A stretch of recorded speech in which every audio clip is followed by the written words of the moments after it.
ini mengadopsi kesaksian daripada orang yang kerasukan setan di Gerasa. Dia pulang, kemudian dia menceritakan, ya. Tentu mereka sudah tahu masa lalunya kan.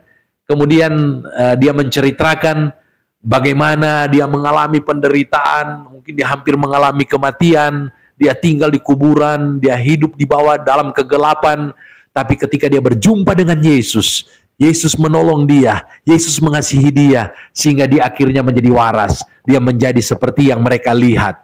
Nah, kesaksian 3 menit ini adalah kesaksian yang kalau tadi yang saya katakan tadi, 1 minute witness, tapi ini 3 menit bisa lebih panjang. Jadi saudara pertama-tama berkenalan, tetap berkenalan, beritahukan nama saudara. Kemudian saudara ceritakan bagaimana kehidupan saudara, masa lalu saudara. Ya, memang masa lalu kita berbeda-beda ya. Kalau saya sebagai hamba Tuhan pendeta, janganlah diikuti saya punya masa lalu ya. Saya memang lahir dari keluarga Kristen. Tetapi yang namanya dari Manado ya, Tomohon, saya Tomohon. Saya dari sejak kecil sudah minum minuman keras, sudah merokok, berantem ya. Untuk itu saya jadi petinju. Setelah saya remaja saya jadi petinju, saya berantem. Bahkan saya juga sempat beberapa kali merasakan itu penjara. Padahal mama saya itu bekerja di lembaga pemasyarakatan Tomohon.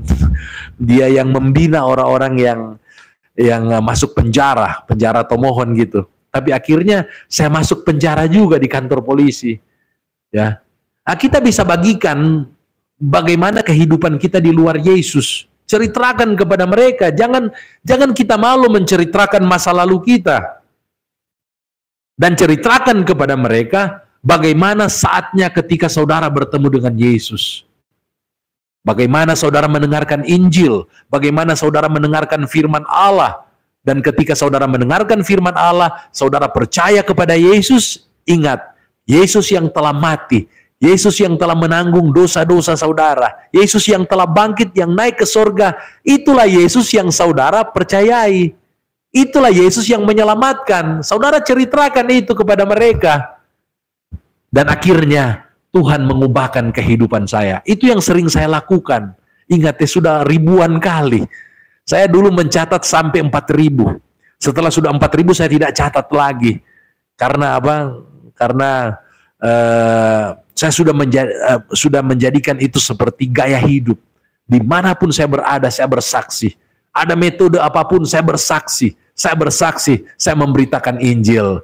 Jadi saya percaya itulah yang Tuhan kehendaki dalam kehidupan kita.